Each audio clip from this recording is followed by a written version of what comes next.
People always think the trendy names are way more popular than they actually are. These are the ones that I say have undergone the TikTok effect. They're talked about in so many names we like but won't be using videos that they feel like they're really, really popular. They just aren't. The first one I get people asking for alternatives to because it's way too popular is Arlo. Arlo's a very romanticized name. It's just not being chosen nearly often as it is being talked about. It grew really fast in the early 2010s and then it's really just plateaued. It's ranked in the hundreds. It might break into the top 100 in maybe the next 5 years.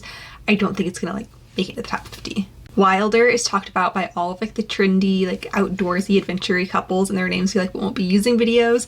It's ranked in the 400s. It's dropping in popularity, so it's becoming less and less popular. You're safe using Wilder. Haze is another one that really skyrocketed in like the early 2010s, and now it's pretty much plateauing. Last year only gained 2 spots in popularity. The name Soren, this one is ranked in the 500 since 2016. It is so incredibly rare. The thing is though, it does rank, correct me if I'm wrong, maybe I'm misremembering, highly on Nameberry's like popular names list. They do their popularity based on how many page views like any given name gets, rather than how many babies are being given that name. Felix breaks people's hearts. This one was so consistent from 1958 to 2012, just ranking in the 300s. It's been crawling upwards since 2013 and it just broke into the top 200 and it was ranked 192 2 years in a row. When I talk about the TikTok effect and like the impact it has on people's perceptions of baby name popularity, the name that comes to mind is August.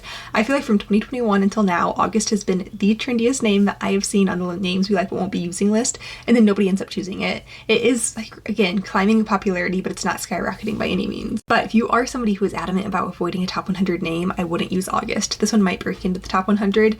It's not going to be like a top 20 name. And then finally, Evander. I don't know where this one is coming from. A lot of people think Evander is popular. It just broke into the top 1,000 a few years ago. It's ranked in the 700s now. Just over 300 babies were given the name Evander last year. And I always have to include this caveat. Local influences and local naming trends aren't reflected in like this nationwide data that I'm using. This is the SSA.gov data. I had somebody comment on a recent video about girls' names I did that she named her baby Gaia, a name that's outside the top 1,000, and in the 7 little kids at their daycare there was another Gaia, which the odds of that, I'm not a math girl, but the odds of that were very, very slim. People are probably sick of hearing me say this, but you need to be talking to the people who work with babies in your areas. It can't be like your best friend who's a 5th grade teacher. Her data's outdated at this point. It's got to be the babies. And even then, you can talk to every NICU nurse, every daycare provider, and give your kid a name that none of them have heard. And then your kid's going to go to kindergarten and meet somebody with that same exact name, and they'll be lifelong best friends.